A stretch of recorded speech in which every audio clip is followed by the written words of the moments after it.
5 años del Centro Mexicano de Excelencia Humana Creativa, CEMEC, y nos da muchísimo gusto, es un honor contar con las audiencias tanto en Zoom como en YouTube y en Face, con las personas que nos están escuchando en vivo. Y comentarles, este es el momento de la presentación del libro Entre el éxtasis y la vida cotidiana de Jack Canfield, y nos van a facilitar el proceso los alumnos, los participantes, los maestros del máster en diseño humano neurolingüístico de este año. Entonces van a ir secuencialmente, ellos saben, la participación es de 4 minutos, máximo 1 minuto más, para poder abarcar todo el libro. Estamos muy preparados para ustedes, para compartir esta hazaña, este regalo que nos hacen los distintos alumnos del máster. Entonces comenzamos con, por favor van dando el título del capítulo y ahí nos vamos. Entonces empezamos con Iván. Adelante. Hola, buenas tardes. Mi nombre es Iván Cerrato. Les voy a contar sobre la introducción y el primer capítulo del libro. Este es el libro que vamos a comentar el día de hoy. Entre el éxtasis y la vida cotidiana. ¿De qué va este libro? Nos dice, ¿qué ocurre? El autor se pregunta, bueno, ¿qué ocurre después de que estos grandes maestros que hemos conocido en múltiples relatos llegan a un estado de iluminación? Y más, ¿qué le ocurre a ellos? ¿Qué le ocurre a una persona cualquiera como tú, como yo, como nuestros maestros en esa búsqueda? Entonces nos dice, ¿qué pasa después? Pues entre otras cosas, aún hay mucha ropa que lavar. De hecho, el título en inglés es Después del éxtasis, pues hay que lavar la ropa, hay que hacer una cantidad de cosas. Entonces, este libro es una manera de decirnos, bueno, los grandes maestros, nuestros maestros, nosotros, también tenemos que lavar la ropa, arreglar el refrigerador, lavar los trastes, no sé, cualquier cantidad de actos, y sin embargo, seguir en esta búsqueda. Entonces, el libro es una colección de relatos, de entrevistas que hizo el autor a cualquier cantidad de personajes que se imaginen, monjes, monjas, de la tradición zen, de la tradición budista, de la tradición judía, de la tradición católica.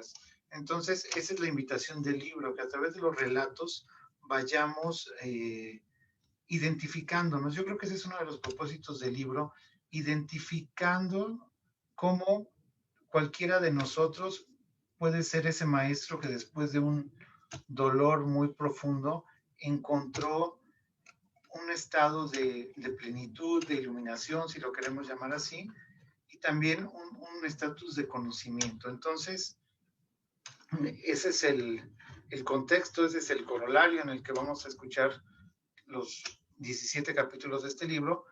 Y en particular, bueno, el primer capítulo se llama Baba Yaga y nuestro anhelo sagrado. Aquí nos dice el autor, bueno, ¿cuál es realmente el anhelo? ¿Qué es lo que nos lleva a ir tras una búsqueda espiritual como seres humanos? Dice, entre otras tantas cuestiones puede ser percibir el misterio de estar vivos, el misterio de la muerte, el misterio del nacimiento. Si cualquier ser humano tiene un dejo, digamos así, de honestidad, sabe que está buscando encontrarle algún sentido a su existencia o resolver algunas preguntas. Entonces, uno de sus primeros cuentos que nos relata es el de Baba Yaga, que se los voy a contar, que es una vieja bruja que está en el bosque, una vieja sabia con un rostro terrible, nos dice, y es una bruja a la que cualquier persona puede ir a ver o a veces necesita ir a ver. Entonces llega un joven buscador hacia ella y le pregunta, ¿vienes por ti o te envía alguien? Y entonces este primer joven dice, pues me envía mi padre. Y entonces la bruja agarra y lo echa a su olla y lo cocina, ¿no? Después llega una joven y le vuelve a preguntar, ¿vienes por ti misma o te envía alguien? Y ella contesta, vengo por mí misma. Y entonces agarra, toma a la chica y la echa a la olla. En tercer lugar, viene otra chica y ella le hace la misma pregunta, ¿vienes por ti o te envía alguien? Y entonces ella le contesta, la verdad, en parte vengo por mí misma, en parte vengo por otros, en parte he venido porque tú estás aquí y por el bosque, por algo que he olvidado y en gran parte no sé por qué he venido. Entonces la bruja agarra y le dice, pues tú sí me sirves, y la deja entrar a su choza. Y ese es el mensaje de este capítulo. O sea, la honestidad intelectual que nos lleva a reconocer el llamado, a las preguntas que vamos recibiendo en el camino, a través quizá del sufrimiento, del dolor o de experiencias muy gratas. Siempre hay un llamado, nos dice el autor, y tenemos que estar listos para recibirlo, para entenderlo, y así poderle decir a la bruja, bueno, la verdad, yo vengo por esto, esa es mi verdad, ¿no? Ese es el inicio de este libro y bueno, ese es todo de mi parte. Gracias. Gracias, Iván. Una frase de Rumi empezando este primer capítulo es, en cuanto oí la primera historia sobre ti, comencé a buscarte. Así es que aquí estamos. Vamos a entrar entonces al capítulo 2, por favor. Georgina, adelante. Bueno, buenas noches ya a los que había saludado y a los que están aquí con nosotros. Muchas gracias por acompañarnos y voy a continuar con esta presentación del libro del éxtasis y entre el éxtasis y la vida cotidiana. Yo les voy a hablar del capítulo 2. Mi nombre es Georgina. Les voy a hablar del capítulo 2 de los guardianes del corazón, como parte de lo que necesitamos para iniciar este viaje. Y lo primero que a mí se me vino a la mente fue, pues lo que yo necesito es seguridad.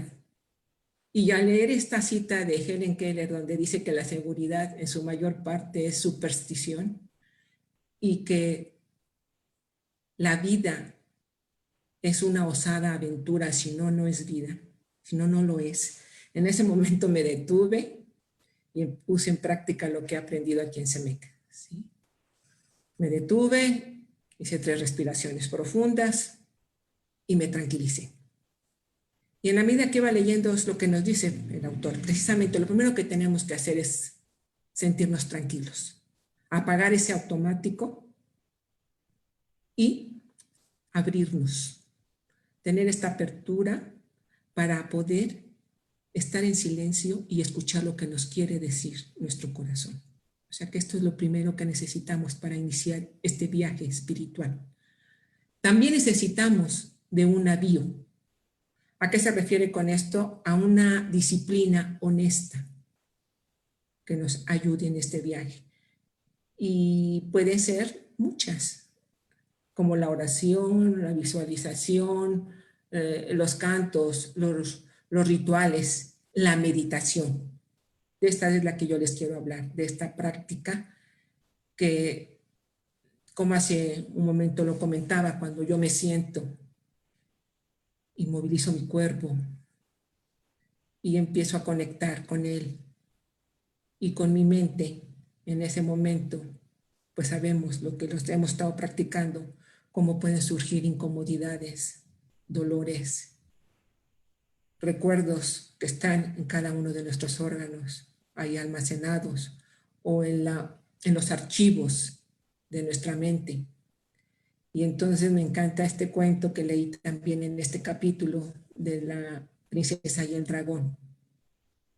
¿Sí? Necesitamos desvestirnos, quitarnos esas capas, contactar con esas escamas de nuestro cuerpo e irlas removiendo, irlas quitando, esas capas de ira, de enojo, y así cada vez más y más profundamente ir llegando a las capas de la tristeza, de la soledad, ir llegando a ese niño interior tal vez herido por abandono, por rechazo, por injusticia, irlas quitando, irlas removiendo, y eso es muy doloroso.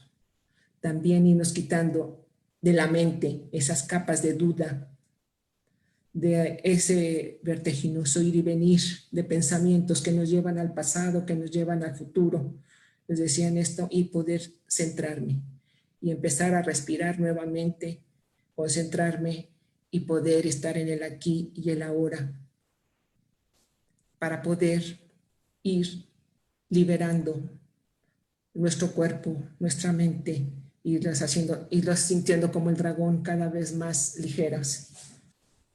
Y después llegar a estas capas más profundas. Eso nos va a implicar entrar, nos dice aquí, zambullirnos en ese mar de lágrimas para poderlo limpiar, como cuando sucede después de una tormenta, y después de esta lluvia, y después todo se ve más claro, más limpio, más bonito. Y entonces llegar a estas capas más profundas del ego, del apego, toda esta estructura que se ha hecho alrededor del corazón con el fin. Un minuto, Gina, por favor. Sí, de defenderlo. Y poder entonces, aparte de este navío, necesitamos también de unos faros que nos iluminen, porque al penetrar a este océano de energía que somos, necesitamos de guías, de esos ángeles de luz que nos vayan iluminando, indicando por dónde ir.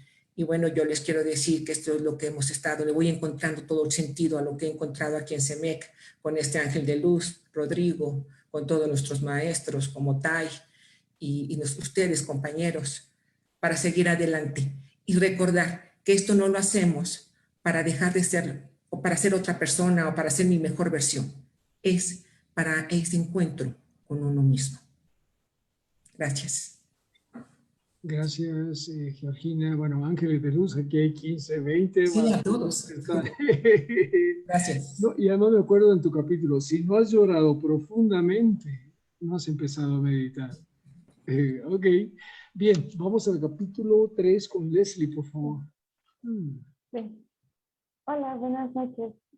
A mí me corresponde el capítulo 3 y son los fuegos de la iniciación. Y voy a empezar con una cita de Carl Sagan, que dice: a todos les recomiendo casi morir. Fortalece el carácter. Uno tiene una perspectiva mucho más clara de lo que es importante y lo que no lo es.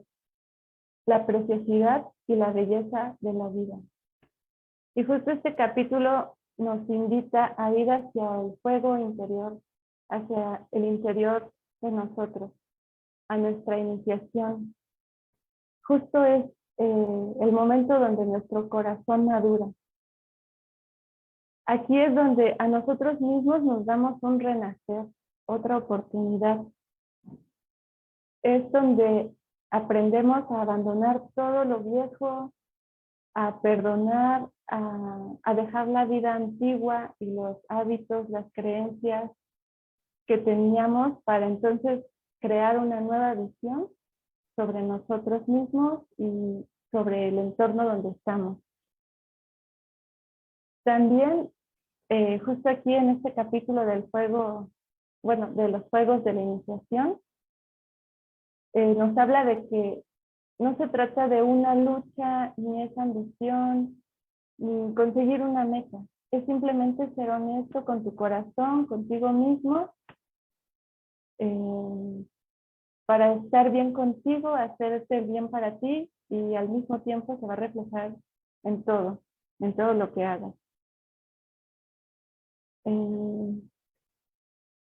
Justamente en este capítulo también nos invita a liberarnos del pasado, a perdonar, a mirar más allá de quién somos, de que no somos los pensamientos, no somos el cuerpo, y que hay un cambio en nosotros cuando caemos en depresión o soledad, o justamente llega la muerte de alguien, algún familiar, y eso es lo que justamente a muchas personas les cambia totalmente la vida y hace que pierdan el miedo a vivir. Y entonces empiezan a florecer y a tener como otra visión sobre su vida y sobre sobre nuestra existencia. También nos invita a que dentro de nosotros están todas las respuestas, que no hay otro lugar a donde ir, porque el único lugar a donde hay que ir es hacia nosotros mismos. Gracias. Gracias, Leslie. Muy bien. Vamos con Irma, capítulos 4, 5 y 6. Adelante, Irma Araceli. Adelante.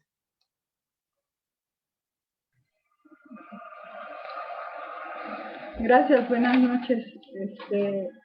El capítulo 4, que es el corazón como madre del mundo, la puerta del sufrimiento. En este capítulo hay un pensamiento que dice que supera toda amargura porque no estabas a la altura de la magnitud del dolor que se te encomendó. Como la madre del mundo, llevas el dolor del mundo en tu corazón. Este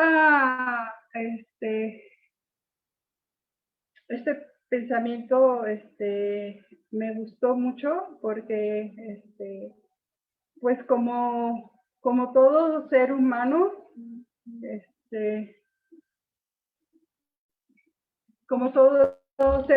estamos en la puerta del sufrimiento.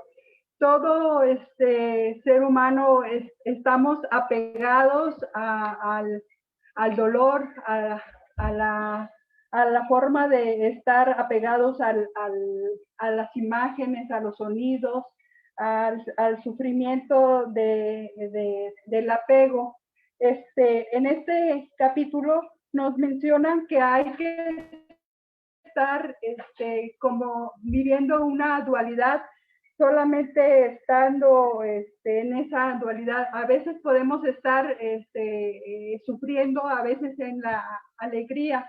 El Buda mencionaba que cuando se empezó con la iluminación, él se dio cuenta de todos los seres humanos que estaban con el sufrimiento, estaban apegados a la vida, tomando en cuenta pues el dolor de que les causaba estar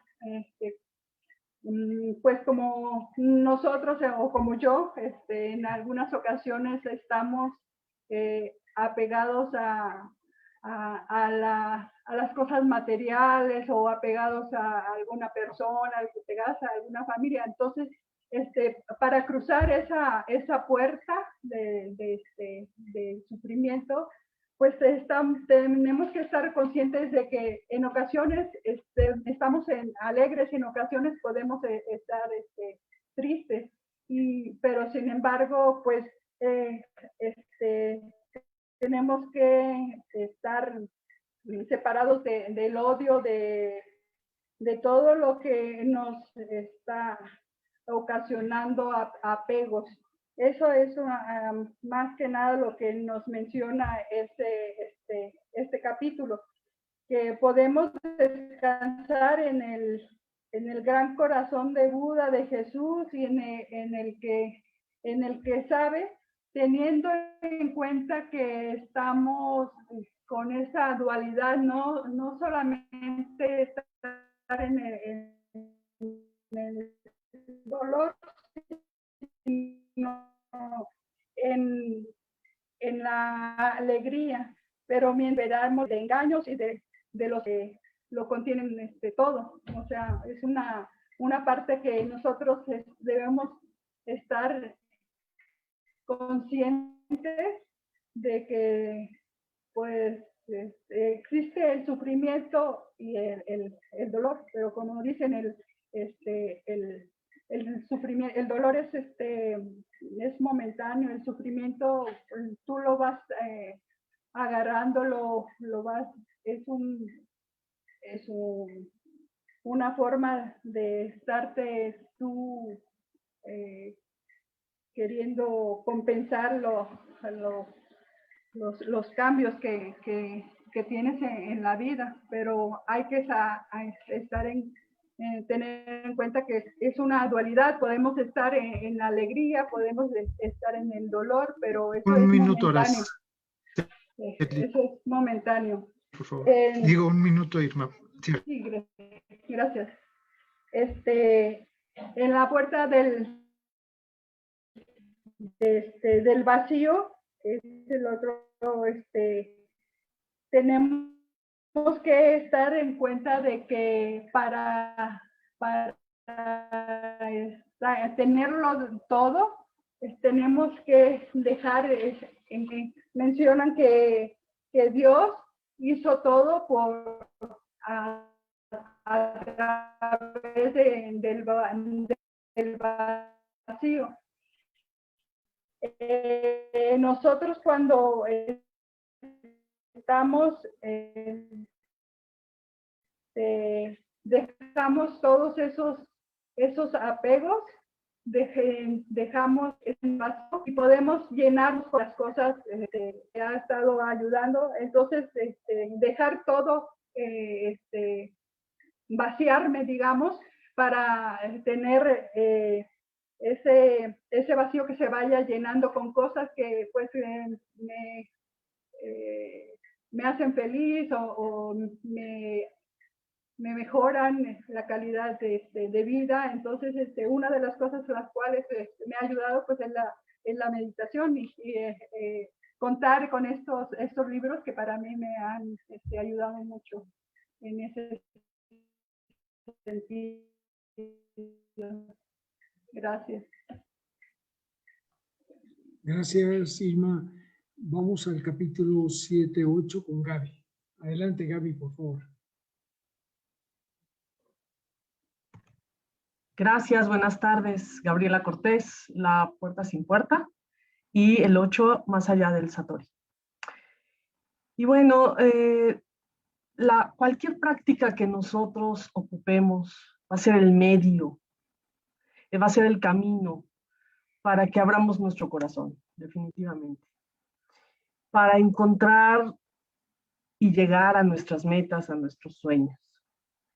Y aquí, como me imaginé estos caminos que relata, de estos 4 caminos en la búsqueda espiritual, cerré mis ojos y me imaginé estos jardines que son laberintos, que aquí en México hay como 5.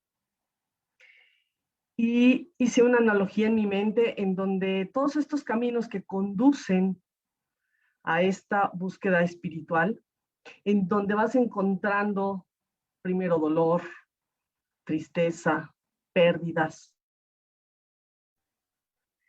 pero también vas encontrando éxtasis, placer y mucho conocimiento al ir caminando y regresando al inicio también. Entonces me fui imaginando en estos jardines hermosos con laberintos y que de repente llegas a un lado y topas y duele, sientes pérdida y empiezas a buscar por otro lado y nuevamente topas. Y esta es la vida. Así refiere estos 4 caminos. Hay un 5º camino, que es la puerta sin puerta. Y me imaginé justo como el término de este gran laberinto lleno de vegetación. Esta puerta sin puerta, en donde empiezas a estar contigo mismo, con quien cuentas, con nosotros mismos, y creer en nosotros mismos, y donde ya no hay viaje, ya no hay búsqueda, por lo mismo ya no hay esfuerzo, ya no hay esta velocidad y esta ansiedad. Esta es la puerta sin puerta. Y de ahí nos vamos a otros 2 caminos más. Y estos 2 caminos adicionales es el más allá del Satori. ¿Y qué es esto? Es el despertar y la iluminación. ¿Y cómo lo imaginé? Que después de ese laberinto tan grande, lleno de todas estas experiencias y velocidad y llegar, y ya llegamos a esta puerta grande con este despertar en donde vamos a estar viviendo el presente con esa intensidad de tanto que decimos de vivir el presente, y esta iluminación. Y esto del Satori es simplemente, no hay mente, es vivir justamente intensamente este presente, en donde tomo todos estos recursos con lo que yo tengo, con lo que somos, en ese lugar, en ese momento, y fundo todos estos recursos, ¿para qué? Para esta presencia total y absoluta, y que no solo hay personas iluminadas, sino es una actividad iluminada. Gracias. Gracias. Seguimos con Ana Lilia, capítulo 9, por favor.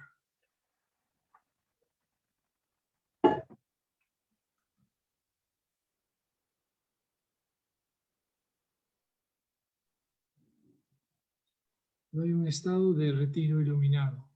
Ana, por favor.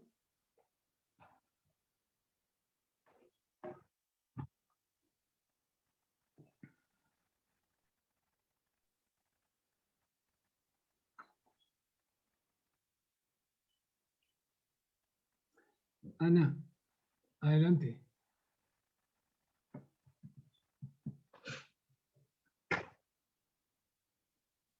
Encendemos tu micrófono, Ana, por favor.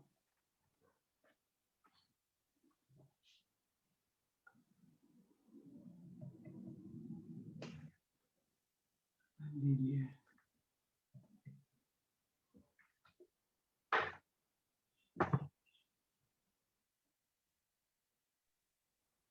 Rodrigo, ¿no tendrá otro nombre? No, tú tienes toda la razón. Tu capítulo es el 12 y el 13. Ana Lilia tiene el capítulo 9. El capítulo 9, veámoslo, es, ¿cómo se llama el capítulo 9? Hay un estado de retiro iluminado. ¿Perdón? Sí. No hay un estado de retiro iluminado. Capítulo 9. Tú tienes, Ana, el capítulo 12-13, ¿verdad? Sí, así es. Ok, entonces no tenemos el capítulo 9, no lo entregamos. Ok, entonces el error es mío. Vamos a dar un salto del capítulo 9, no hay ninguna dificultad, y entramos entonces con Frank. Frank no está en pantalla, que precisamente es la ropa sucia, el capítulo 10, y el capítulo 11, el mandala del despertar. Estarían estos dos capítulos también. Frank no subió. De todas maneras, esto es un holograma, está todo conectado uno con otro, y avanzamos entonces, Ana, contigo, por favor, al capítulo 11, 12, 13, este mismo cuerpo, el cuerpo de Buda, y el despertar de las emociones y la perfección común. Adelante, Ana, por favor. Hola, buenas noches. Yo les voy a hablar del capítulo 12 y del capítulo 13. El capítulo 12 es este mismísimo cuerpo. El Buda dice que el cuerpo es donde se encuentran todas las enseñanzas. El sufrimiento, la causa del sufrimiento y el fin del sufrimiento. Existen culturas donde enseñan a la gente a infringirse dolor innecesario con mutilaciones o deformaciones en el cuerpo. Sociedades o familias que enseñan a sus descendientes a avergonzarse de su cuerpo, a reprimirlo o a no darle la importancia de vida. Por lo tanto, no se le puede reconocer ni conocer, y menos se sabe escucharlo. En algunas prácticas espirituales, la atención se centra en la conexión. Ciertas sociedades imponen cierta alimentación de moda o pueden exigir como cierto tipo de alimentación que llevan al cuerpo a un desequilibrio. Familias que no saben hablar o orientar a sus hijos sobre su desarrollo físico y sexual, sin saber que el costo de ignorarlo, de esa ignorancia puede ser muy alto. En la práctica del Aikido, que está basada en el amor, se dice que si controlas tu mente, controlas tu cuerpo. Buda dice que la iluminación encarnada es vivir sabiamente en nuestro propio cuerpo, incluyendo el campo de la sexualidad. Aunque aquí existe la advertencia del peligro de enredarse en los sentidos, hay que encontrar el camino del medio. El ser humano tiene el instinto erótico, pero también un espíritu, los cuales deben de estar en armonía para lograr un equilibrio saludable. Cuando se tiene amor y conciencia por el cuerpo, existe el respeto y la salud. Y cuando aprendemos a cuidarlo adecuadamente, nos damos cuenta de la increíble máquina, una máquina perfecta que tenemos a nuestra disposición, que nos ayuda a expresar el amor y sentirnos libres, entre otras cosas. El cuerpo puede manifestarse de muchas maneras y hay que aprender a escucharlo. Es muy común que solo en momentos de desequilibrio o alguna enfermedad le prestemos atención. Y cuando por enfermedad llegamos a depender de alguien, nos damos cuenta que es más difícil ser el que recibe la ayuda que el que la da. Seamos conscientes de que cada uno somos los únicos responsables de la máquina que habitamos y que debemos procurarle una buena alimentación, un ejercicio, cuidar de nuestras emociones, ya que esta práctica puede hacer crecer nuestra sabiduría y al mismo tiempo nos puede ayudar a generar una conexión. Hablo de una conexión incluso espiritual. Es entonces cuando empieza la búsqueda cuando el cuerpo se enferma, empieza la búsqueda por los medicamentos que pueden ayudar a aliviar el dolor y con esperanza tal vez de encontrar una cura. Cierto que el cuerpo puede tener con el tiempo un desgaste natural, pero si le agregamos malos hábitos, una mala alimentación y falta de ejercicio, puede darnos un verdadero susto. Incluso nuestras emociones pueden contribuir, desde mi punto de vista, a tener ciertos padecimientos. Un minuto, Ana, por favor. El capítulo 13 es el despertar de las emociones y la perfección común.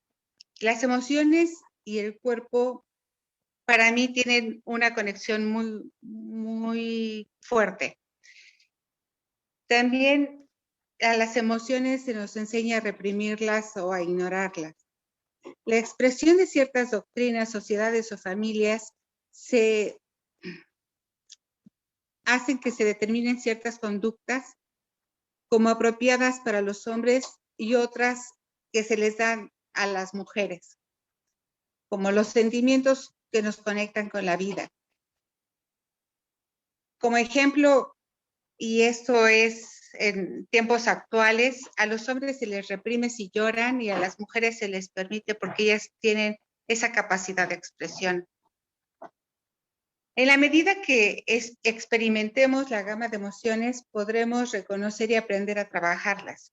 Esto nos llevará a tener un contacto con nosotros mismos, a conocernos y a encontrar nuestra sombra y nuestra luz. Estar presentes en nuestros propios sentimientos, si no estamos presentes en nuestros sentimientos, vamos a estar culpando a los demás por nuestros problemas. Y si somos honestos, también tenemos que reconocer que la mente nos puede jugar malas pasadas, como crear problemas imaginarios que nos pueden hacer sentir mal. Cuando existe conciencia, los sentimientos dolorosos pueden enquistarse y provocar aturdimiento. Vamos cerrando, por favor. Cuando se abre el corazón y se hace contacto con las emociones, podemos hacer que despierte un corazón sano y compasivo, que supere los traumas, la crítica, el miedo, la vergüenza que haya sufrido. Muchas gracias. Gracias, Ana. Sí, definitivamente este capítulo, cuando hablamos del cuerpo de Buda, del cuerpo de Jesús, es véanse el espejo, no hay donde perderse. Ok, muy bien. Seguimos con Jorge en capítulos 14 y 15, honrar al karma de la familia y muchos hermanos, muchas hermanas. Vámonos, Guri. Bueno, buenas tardes, Jorge Quijano. Como bien comentó Rodrigo, a mí me tocaron los capítulos 14 y 15, muy interesantes, por cierto. Pues el libro va narrando de una manera u otra el trayecto desde el que reciben el llamado algunos seres y los lleva por un camino. Y ahorita los posiciona en su casa, la familia más bien. Dice, honra el karma de la familia, que es el capítulo 14. ¿Sí? Se empieza primero diciendo, toma un pasaje de la Biblia, del libro de Mateo, que dice que nadie es profeta en su tierra, ni en su propia casa. Y hace la analogía porque Buda y Jesús se enfrentaron a dificultades cuando volvieron a casa después de haber comenzado a practicar, ¿no? Ellos llevaban sabiduría y compasión a otros, y a través de esta sabiduría y esa compasión podemos perder nuestras relaciones humanas. Y de otra forma también no podemos escapar a la realidad de nuestro entorno familiar. Es un hecho, no lo podemos desaparecer. Existe y es, y siempre será. Y ahí igualmente tenemos heridas que éste inflige. Y tampoco podemos imponer nuestros ideales espirituales a nuestras familias. Quizás nosotros adoptemos esos ideales de manera independiente, de manera muy particular, pero son nuestros. No tratemos de imponerlos a la familia, ¿no? Por consiguiente, tenemos una tarea, que es despertar el Buda al enfrentar nuestro karma familiar. ¿Qué quiere decir esto? Que tal vez esto sea todo lo que podamos hacer, ayudar cuando podamos ser testigos bondadosos y ofrecer nuestra presencia, mostrar nuestra confianza en la vida. Tenemos que tener muy en cuenta que nuestros patrones familiares incluso pueden perseguirnos, aunque sea muchos años después de pura práctica espiritual.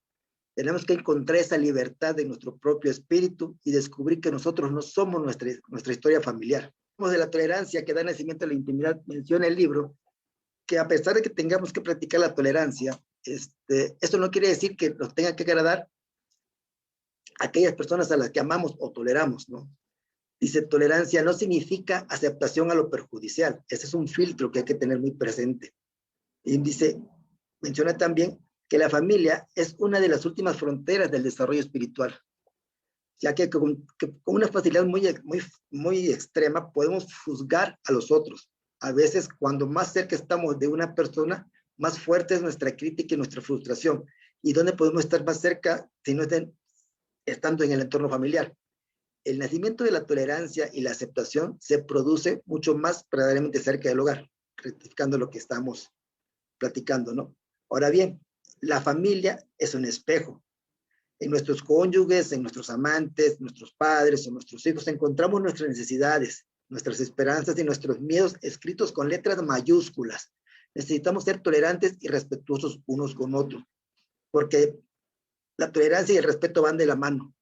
Estas crecen cuando vemos las cualidades increíbles y particulares de cada una de las vidas con las que nos contactamos.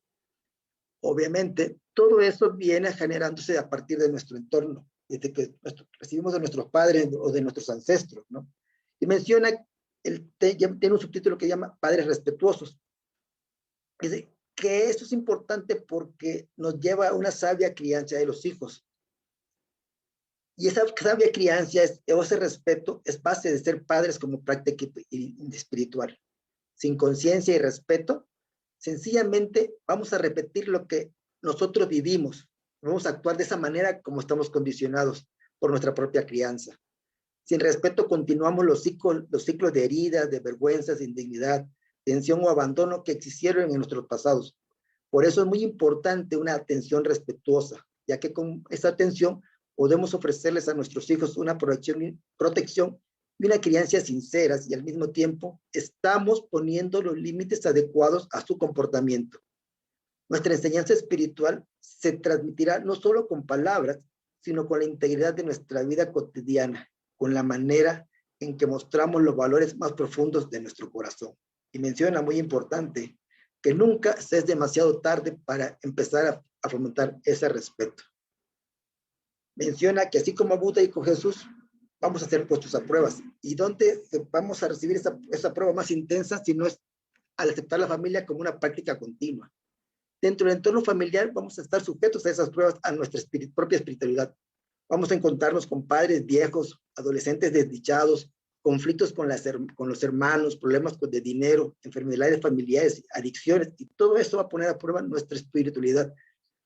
El libro narra muchas anécdotas de gente que de una manera u otra, al encontrarse en su entorno familiar, se vieron no agredidos, sino se vieron puestos a prueba en su fortaleza. Y narra también cómo ellos hicieron para poder salir adelante, ¿no? Por eso surge la necesidad de estar conectado. Para bien o para mal, la familia es la fuente original de esta conexión, que ofrece amor, responsabilidad al mismo tiempo. Tenemos que hacer frente a nuestras responsabilidades familiares, ya que estas nunca terminan. Los sacrificios de una familia son como los de cualquier monasterio, exigentes, y ofrecen exactamente el mismo entrenamiento en renunciación, paciencia, firmeza y generosidad. Entonces, si nosotros nos enfocamos y hacemos la analogía que fuera como un monasterio, entonces vamos a estar poniéndonos a prueba todos, ¿no? Habla también de ensanchar la misericordia del corazón y obtener el perdón y obtener una muy buena intención, ya que el perdón ofrece misericordia del corazón. Y a través de esto vamos a obtener ternura y tolerancia, y el camino se va a completar con todo lo que vive. El capítulo 16 habla de muchas hermanas y muchos hermanos, y empieza diciendo que nosotros, bueno, todos los seres tenemos un triple tesoro, y los significa de la siguiente manera, que es Buda, el Dharma y el Sangha. El Buda nos ofrece el despertar, el Dharma nos da el conocimiento eterno, la verdad eterna, y la Sangha es una comunidad. Todo eso conjunto de cosas nos lleva a obtener una vida espiritual mediante la cual obtenemos sabiduría, y con una adecuada sabiduría podemos buscar la trascendencia de manera individual. Sin embargo, la buscamos de manera individual y siempre, no recuerdo el párrafo, pero no resalta que no es bueno que andar en aislarse de la comunidad, porque esta menciona el apartado de una frase de Thich Nhat Hanh que menciona que siempre hay un Buda para una generación, y que el Buda que está designado para esta generación es Maitreya, es el Buda del amor. Pero Thich Nhat Hanh dice que el Buda es una unidad colectiva, y le llama el Sangha, que para esta generación el Buda va a ser el Sangha, que nos va a llevar, va a ser un despertar colectivo, un despertar en el que todos nos estamos fomentando para lograr llegar a esa iluminación, ¿no? Por eso se recomienda no aislarse de la comunidad, aunque la comunidad también es difícil, van a aparecer conflictos, hay que reconocer el Buda en los otros, hay que escuchar con compasión, una escucha profunda y compasiva, ya que, Jorge, por favor. Ya que eso nos incluye. Entonces, es importante que todos cultivemos nuestra fortaleza bien en dos lugares muy importantes, que es la familia y la comunidad. Si nos aislamos de cada una de ellas, sí, el camino hacia la iluminación va a ser un poquito más difícil, si no es que bastante más de lo normal. Esta es mi participación con estos 2 capítulos. Gracias, Jorge. Gracias. Bien, Rodrigo nos mandó un video, pero no pudimos, no hay manera, entonces quedaría esto pendiente. Pasamos al cierre con el capítulo 17 con Paola. La risa de los sabios. Adelante. Entonces, bueno, por favor, regalemos. Ok, vámonos. Adelante, Paola, por favor. Hola, buenas noches. Mi nombre es Paola. Voy a compartir lo que me dejó la lectura, el capítulo 12, La risa de los sabios. Pues todos somos sabios, todos somos iluminados, porque la sabiduría no es el saber, sino el ser. Con esa frase creo que se entiende que al recibir los rayos del sol, su calor, al sentir la lluvia, al respirar un pasto húmedo, al sentirlo con nuestros pies, estamos siendo iluminados, todos y cada uno de nosotros. Y más allá de ese conocimiento que el mecanismo de la sociedad nos lleva a que ese conocimiento intelectual es sabiduría, no lo es. La sabiduría está en esa experiencia de vida, en esa danza que menciona también en este capítulo, la danza lila, que le llaman los hindúes, que es la danza eterna de la vida, ¿no? A mí cuando leí esa frase, la danza lila, me remontó a estos campos de lavanda, cuando llega un viento importante y mueve todas estas flores de lavanda, lilas. Es así nuestra danza. A veces puede llegar un viento torrencial y nos mueve demasiado, pero es parte de, y saber que ese camino nos va a llevar a nuestro hogar, a nuestro ser.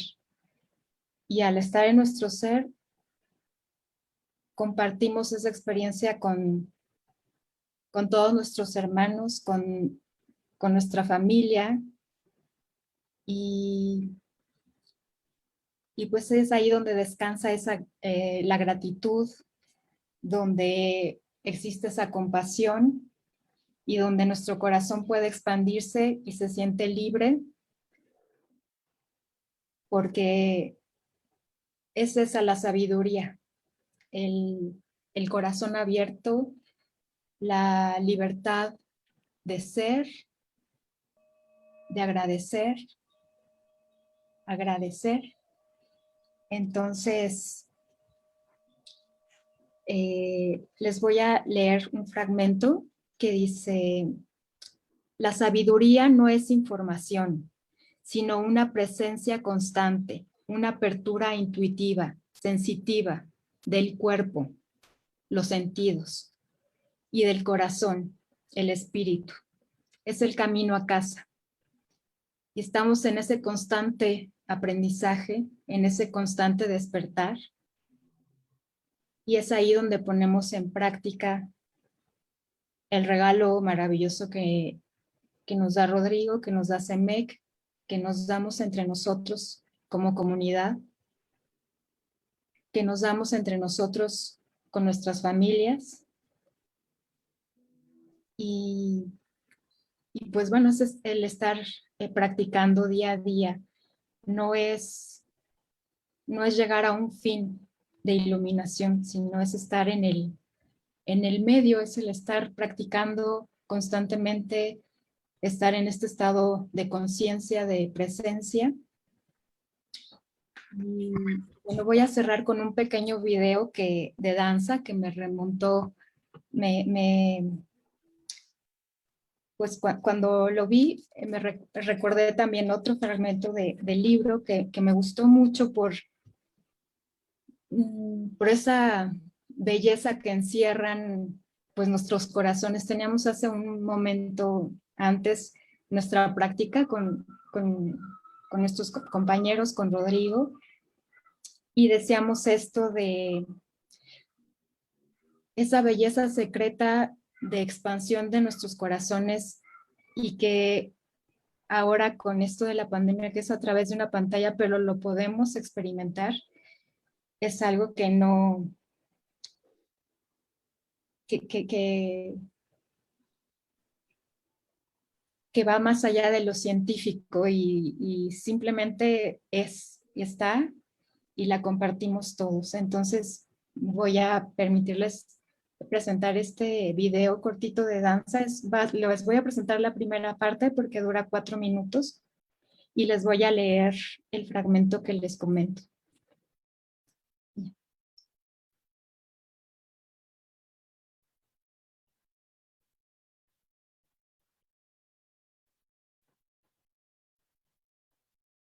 Y entonces fue como si de pronto vieran la belleza secreta de sus corazones, las profundidades de sus corazones donde ni el pecado ni el deseo pueden alcanzar el núcleo de su realidad, la persona que cada uno es a los ojos de Dios. Si ellos pudieran verse a sí mismos como son en realidad, si pudieran verse entre sí todo el tiempo, no habría guerras, ni odio, ni crueldad, ni codicia. Supongo que el gran problema sería que caeríamos de rodillas y nos adoraríamos los unos a los otros.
Gracias.